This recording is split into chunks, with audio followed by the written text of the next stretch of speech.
Hello, everyone, and welcome back to the Talking Stick. I'm Jess, and I am here to be your guide through a little bit more information about the whole world of life after death and how we experience ourselves in that way as humans that are alive. So, and what we believe and all of that. So, if you've been with me all week, we have gone through quite a few different subjects, and today we're going to talk about one that I really love. That it's really, I believe in it. I've had some experiences that I just cannot explain otherwise, and I'd love to share those, and I will. So I'm just going to kind of go over what is ADC, what is, after death communication. So many people from so many walks of life believe that it's real, and they have had experiences that they cannot explain. And, after my daughter passed away, I was just like, I don't know what this is all about. Is everything just some way that our brain copes with trauma?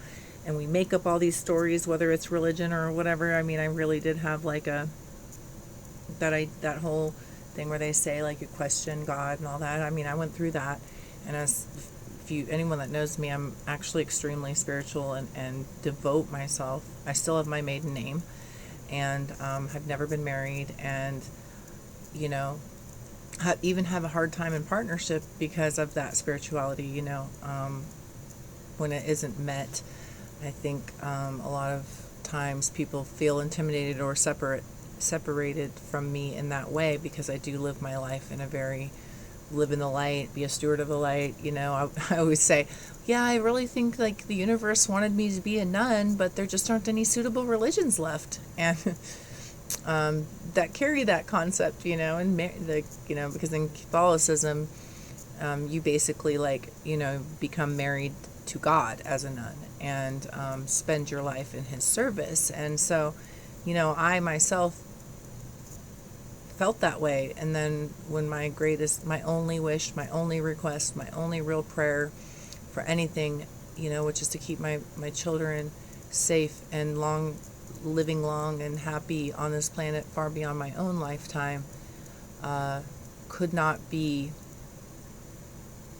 honored, I had a real questioning, you know what I mean? So, I do understand people who want to say that these experiences are just grief. Like my daughter Gaia told me that she thought I was having grief hallucinations, but then Eden was more than willing to come with me on this journey before she passed away, which is a little bit, I don't know, foreshadowing. But she was really with me on the whole idea of that you can communicate with the other side. So here we go. After death communication is a communication between the living and the deceased. As indicated in its name, it implies that the deceased are not really dead per se as we know it, but living in another realm without their physical body. And again, it feels logical to me. I don't know. They say that energy doesn't die, it just transmutes and transforms. So yeah, stranger things, there are stranger things, you know what I mean? So anyways, some of the ways that people experience this phenomenon is through sensing a physical presence, which is actually the most common type. It's just a physical sensation. You just suddenly feel them, as if they're just walking up behind you, or in the other room as they may have been in life. Hearing a voice. The bereaved hears the voice of a loved one as though he or she were in the room. I've experienced this twice, and so I'm going to talk about this at the end here. I'm actually going to go into detail about two of the many. I became somewhat obsessed because it was happening so much. And some of it was so profound, there is just no way I could make it up. It's happening. There's things happening in real time. that are more than just like finding pennies or feathers or some of the things that people list as signs that their loved one is nearby.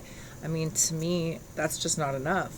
Like, as someone who loves like philosophy and science, I am somewhat of a scientist in life. So it just wasn't enough for me. And so those things I don't associate with. But anyhow, we'll talk about that later. Feeling a touch. Individuals may experience the deceased as patting or holding their hand, putting their arm around them, or, some other physical sensation. Smelling a fragrance. Being aware of an aroma associated with the deceased, such as a perfume, cigar, or flowers. Visual experiences. These can range from an ephemeral appearance to seeing a more solid form. The most common place of occurrence is at night at the foot of the bed. Now, other, people, naysayers will say, oh, that was just a dream. It's just, a nighttime hallucination, grief hallucination. Visions. The deceased is said to make a lifelike full body appearance, which appears solid and real. Oh man, would I love that. Oh man, it wouldn't scare me at all. I'm like, please, I want to experience that. Twilight experiences. Any or all of the above that can occur during altered states of consciousness, such as falling asleep, awakening from prayer, praying, or meditating. Okay, so ADCs while asleep. These sleep state ADCs are said to be different from regular dreams in that they are reported to be more intense and real than regular dreams. Now, I've had a couple of those too, and they were pretty funny, I think I described one with Eden. I had one with Neil, wherein he was, in real life, in living life, he was very sober, He would call me up to the stage to share beers and glasses of wine and stuff off the side stage with him. He would always, if he was smoking a cigarette, he'd share it with me. Like he never did those things on a regular basis, really. And so he was also vegan. So he's like very clean, didn't smoke weed, nothing. And so in the dream, I had a dream that I went to visit him in like an apartment in Germany somewhere. And he was dying of cancer. And so there were people in and out visiting him, but I was like cooking bacon and helping take care of him. And he at one point said to me, Jess, isn't it funny that now, that I eat bacon and smoke weed now? And he was sitting there smoking a joint, and I was just, I woke up laughing because, yeah, that is funny, and it's just, it actually said a whole bunch of stuff to me, which I won't go into it, but it was just super clear. I can still see it clear as day. And he was like the young version of himself, and I didn't meet him until he was in his 30s. So I didn't know that version of him. And so it was just a really, really funny dream, and it was very vivid. So anyhow, out-of-body ADCs, these are out-of-body contact with the deceased that is described as a visitation with the departed in their environment. So where you leave your body and actually, head into the other realms where they are versus them coming to where we're at here in the 3D. So that relates a little bit to the last one that we talked about, where we have out-of-body experiences and near-death experiences, right? So physical phenomena, these may include lights going on and off, objects falling from a shelf, appliances turning on, or items being moved around. Telephone calls, these are said to be among the more frequently occurring signs. Calls may occur while awake or asleep. People have reported phones ringing and hearing messages from the deceased. I know Gaia actually, and like I said, she's not a huge believer in all this, but, she actually got a Skype, or what was it? Was it Skype? I think it was Skype. Sorry, I got something on my eye. A Skype call from Eden's old phone number to her new phone number. Now, what makes that very strange is that using her, Eden's old number no longer belongs to her, but Eden's number was not, Gaia's number was not the same when Eden was still here with us. So, yeah, it sent her on a bit of a trip, for real. So, symbolic ADCs, people often look for signs that their loved one is still with them. These signs can take forms such as feathers, coins, butterflies, flowers, etc.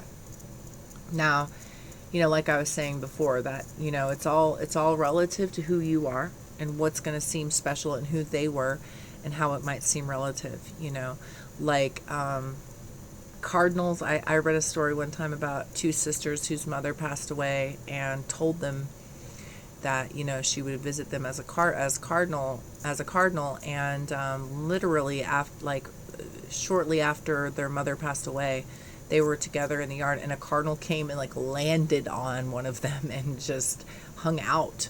I mean, like, how often do birds do that? That's crazy. So, I mean, something like that to me is super profound. So, it is a variable. I also found a website, and I will link it below. I had never found this before, and I'm really interested in looking into it, but it's called ADCRF, After Death Communication Research Foundation. And so they do have lots of information, books. There's even, like, seminars, which I'm looking to sign up. I'd love to go to, like, a seminar and spend a weekend really diving into this subject. So, yeah, if you're interested, as I said, I will link below.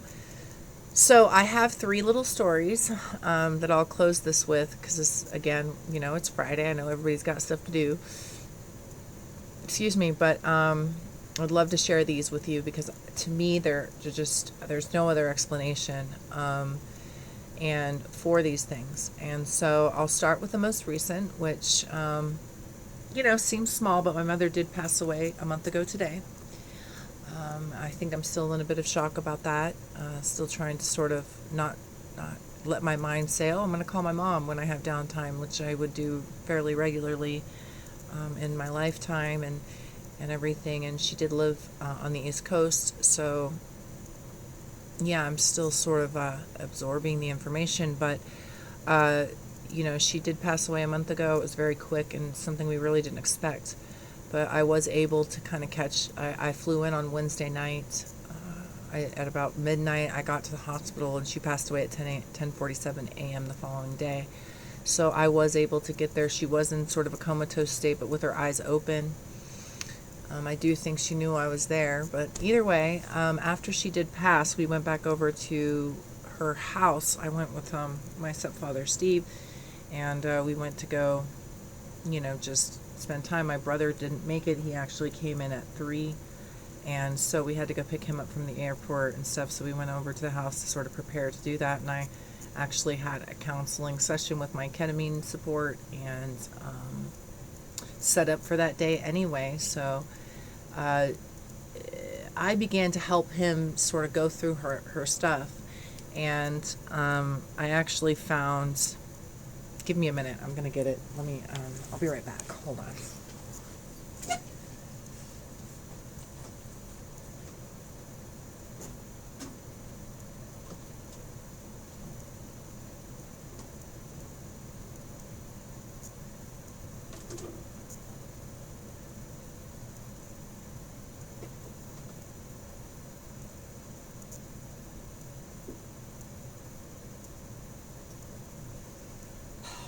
Okay, sorry guys, it's not. I put it away. I thought it was still on my altar with Eden's ashes, but it isn't. Either way, I found, a calendar of hers that I wanted to show you, because it was just, pretty profound to me. And sunflowers are associated with my daughter, but she was struggling a lot with the loss of my daughter as well. And, she couldn't write a lot toward the end of her life. She had an arm injury that prevented her from being able to do that. So she had written, not too long ago on a little Post-it note, and I literally found it within hours of her passing away, that was said, when in life's darkness, be like a sunflower and reach for the light, and it was so profound to me in the moment. I just felt like it was some way, I found it then as her reminder to just, keep on trucking. I know she knew that it would be hard for me to lose her, 2 years after Eden. And so it was 3 people in 3 years for me.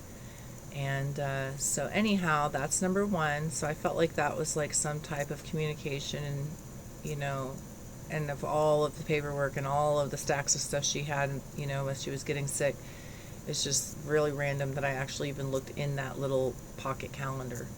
I know where it is. It's on my desk. I did put it on my desk so I could look at it every day. But either way, I apologize for getting up and walking away. But yeah, so then, okay, so I want to talk about Eden and Neil. Both of them, I've had, one really memorable communication that just cannot be explained. And they were auditory. It's like I heard a voice. With Eden, I heard her voice. So, of course, she was very young, when she passed away.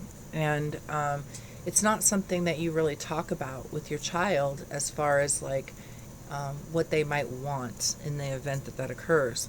So she did tell her father that she wanted to be cremated. So we did know that much, and we did do that. And but beyond that, I had no idea, and I was super struggling with what to do with her ashes. So as you know, I've been getting tattooed with them, and I had come up with that idea. But beyond that, I didn't know what to do or what she might want. She loved to surf, she loved to snowboard, and I'm, just trying to think of these different regions and stuff. And I remember sitting on my bed one day, and I literally heard her voice, "Mama, go check Facebook, go on my page."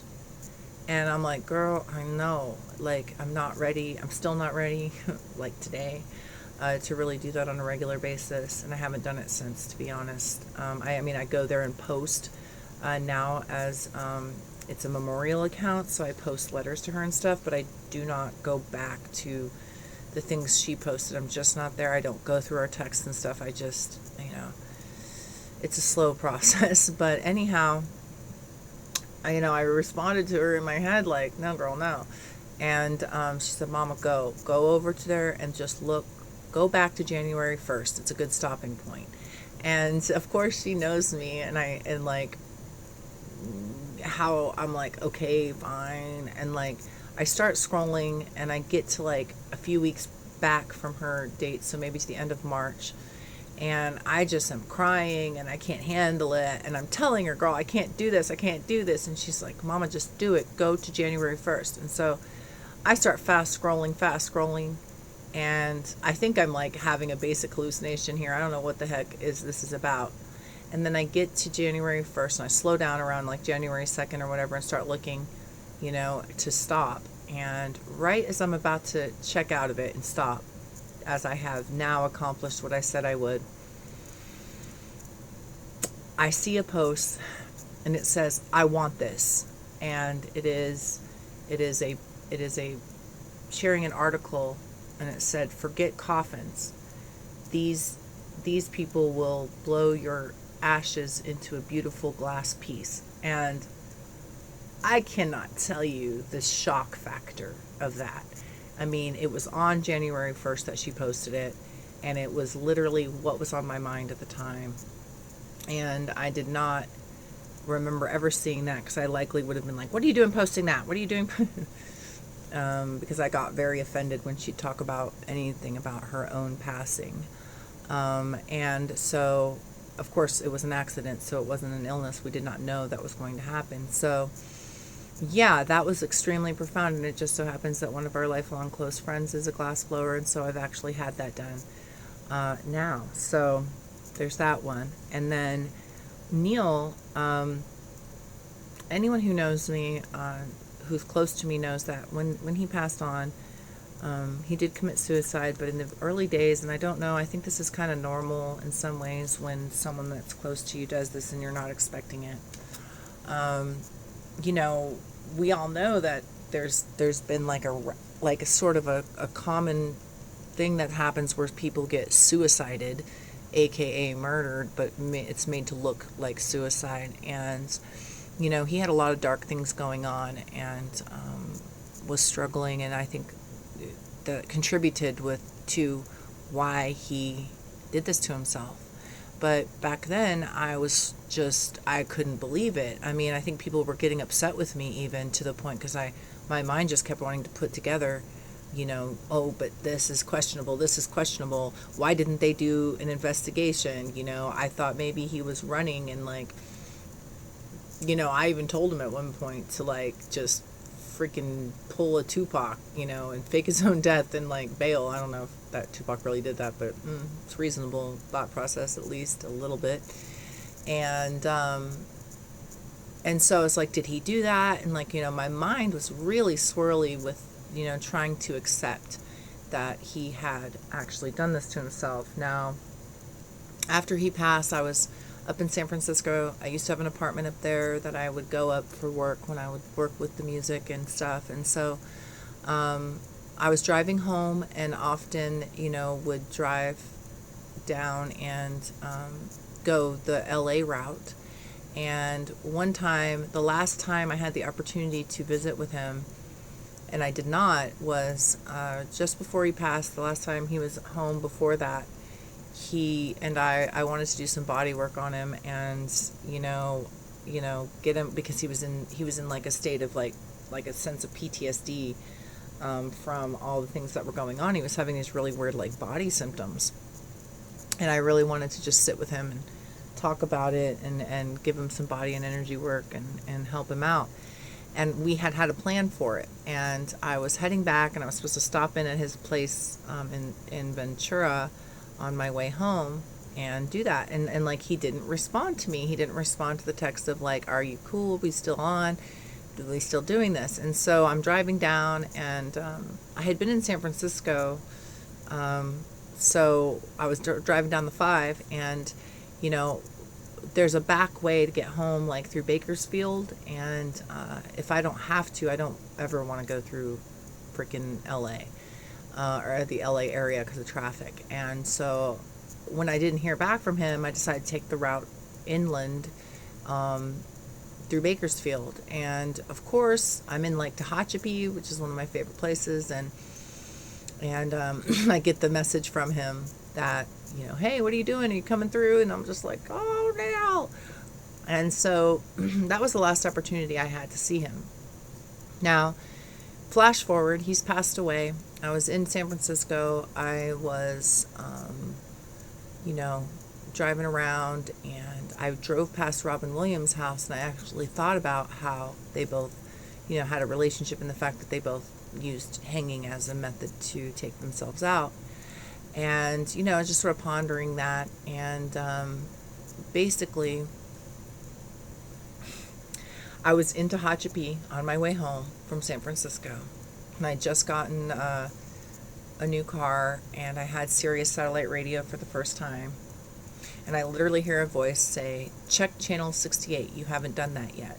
And he was born in 1968. That was his number. That was his number that if I was missing something as like, a caring energy around him, and everybody in my life that I love has a number that I associate them to in this way, so that if I start seeing that number repeatedly, I know to check in with that person, if I'm just missing it because I'm busy in my own world. And so I hear a voice say, check channel 68. And of course, I don't question that type of stuff, really. I mean, it's part of being intuitive. You just kind of go with it.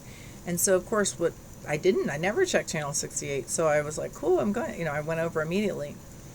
I get to channel 68, and first of all, it's a massage music station, which, I do massage and worked in spas. So I was like, huh.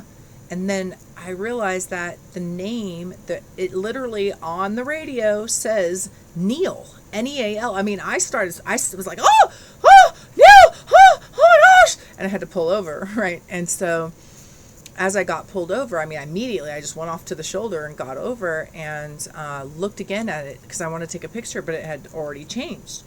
And I thought, oh my gosh, am I having a grief hallucination, or what is this? Like, what's happening? And then I realized that I had the Sirius app. So I went over to the app because it will show you the last few songs. I think it's like 4 songs.